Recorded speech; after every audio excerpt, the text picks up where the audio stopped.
Rektor Universitas Islam Negeri Raden Fatah Palembang, Profesor Dr. Hajah Nyayu Khadijah MSI, menjadi salah satu instruktur dalam gelaran pendidikan menengah kaderisasi Nahdlatul Ulama atau PMKNU Angkatan Pertama Provinsi Sumatera Selatan yang diselenggarakan pada tanggal 15 hingga 19 November 2023.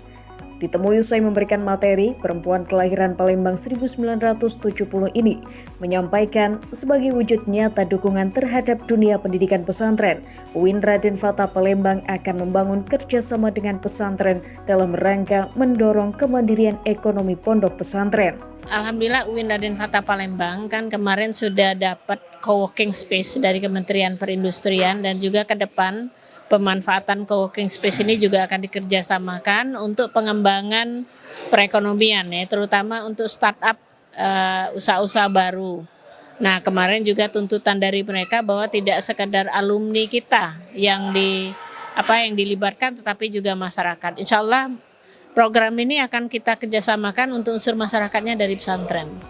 Lebih lanjut, ia menegaskan diperlukan adanya kerjasama antara Nahdlatul Ulama dengan perguruan tinggi, terutama dalam mewujudkan kemandirian ekonomi pesantren sebagai basis Jamiah NU.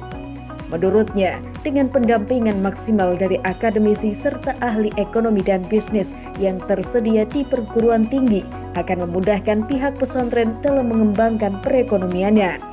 Ya jadi begini ya, kemarin 3 tahun belakangan kan Kementerian Agama sudah mengucurkan dana yang cukup besar untuk kemandirian pesantren. Tapi ke depan saya sudah memberikan semacam masukan atau diskusi lah dengan Kementerian Agama, khususnya Inspektorat Jenderal, agar ke depan kami siap lah. Kami punya Fakultas Ekonomi dan Bisnis Islam, karena memang tentu ketika akan mengembangkan sebuah bisnis kan harus ada proses perencanaan yang matang, sehingga memang harapannya ketika pesantren itu mengembangkan sebuah bisnis itu tidak sekadar di awal bisa berkembang, tetapi selanjutnya memang bisnis ini prospek untuk dikembangkan sehingga betul-betul yang kita harapkan pesantren itu menjadi lebih mandiri. Selain itu, dokter lulusan Universitas Negeri Jakarta ini juga meminta kepada seluruh peserta PMKNU agar dapat membantu mensosialisasikan Kartu Indonesia Pintar atau KIP yang 30%-nya diprioritaskan untuk para santri agar bisa duduk dan kuliah di bangku perguruan tinggi. Dirinya mengaku kurangnya sosialisasi menjadi salah satu faktor minimnya minat santri untuk mengambil fasilitas beasiswa yang sudah lama disiapkan oleh pemerintah. Ya sebenarnya kalau prosedur pendaftarannya sama, hanya yang membedakan ketika kita proses penentuan yang dapat, tentu karena ada kuota 30%, kita mengutamakan yang ada kuotanya dulu. Sampai terpenuhi 30% baru sisanya untuk yang lain. Jadi memang mungkin sosialisasi kita sih yang kurang ya.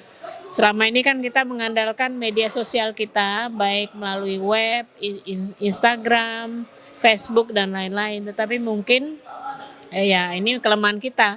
Kita menganggap kalau sudah masuk ke web, IG itu udah semuanya baca ya. Mudah-mudahan ini bagian dari proses sosialisasi kita.